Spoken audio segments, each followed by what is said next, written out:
জুলাই অভ্যুত্থানের প্রথম বর্ষ উদযাপনে বাংলাদেশ দিবসটি উপলক্ষে রাষ্ট্রীয় ছুটির দিনে নানা অনুষ্ঠান হাতে নেয় বিভিন্ন সামাজিক ও দেশের সব রাজনৈতিক সংগঠন।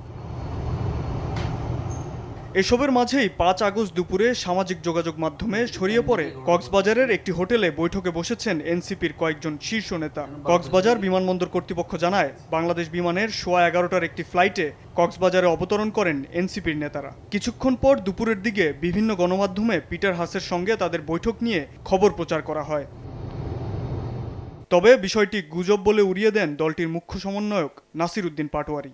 এখানে এসে আমরা হোটেলে চেক ইন করে এরকম একটা নিউজ দেখলাম, এটা সম্পূর্ণ গুজব। আমরা ঘুরতে আসছিলাম পিটার হাসের সাথে, এগুলা এই ধরনের কোনো কিছুই না, জাস্ট আমরা ঘুরতে আসছিলাম। সময় সংবাদের পক্ষ থেকে যোগাযোগ করা হলে এনসিপির যুগ্ম সদস্য সচিব মুশফিকুস সালেহীন জানান, 4 শীর্ষ নেতা কক্সবাজারে গেছেন, তবে এটি তাদের ব্যক্তিগত সফর। আমিও জানতাম না এটা ব্যক্তিগত কাজে গেছে। এই নিউজ হওয়ার পরে আমি দেখলাম, পরে খোঁজ নিলাম যে ওরা গেছে। পিটার হাস আসলে কই আছে বা নাই এটা আসলে জানি না, ওনার ব্যাপারে কিছুই জানি না। এদিকে মার্কিন দূতাবাসের একটি সূত্র জানিয়েছে, পিটার হাস বাংলাদেশে অবস্থান করছেন, তবে বৈঠকের সত্যতা নিয়ে তারা কোনো মন্তব্য করতে রাজি হননি। শাবাব ওয়াসি, সময় সংবাদ, ঢাকা।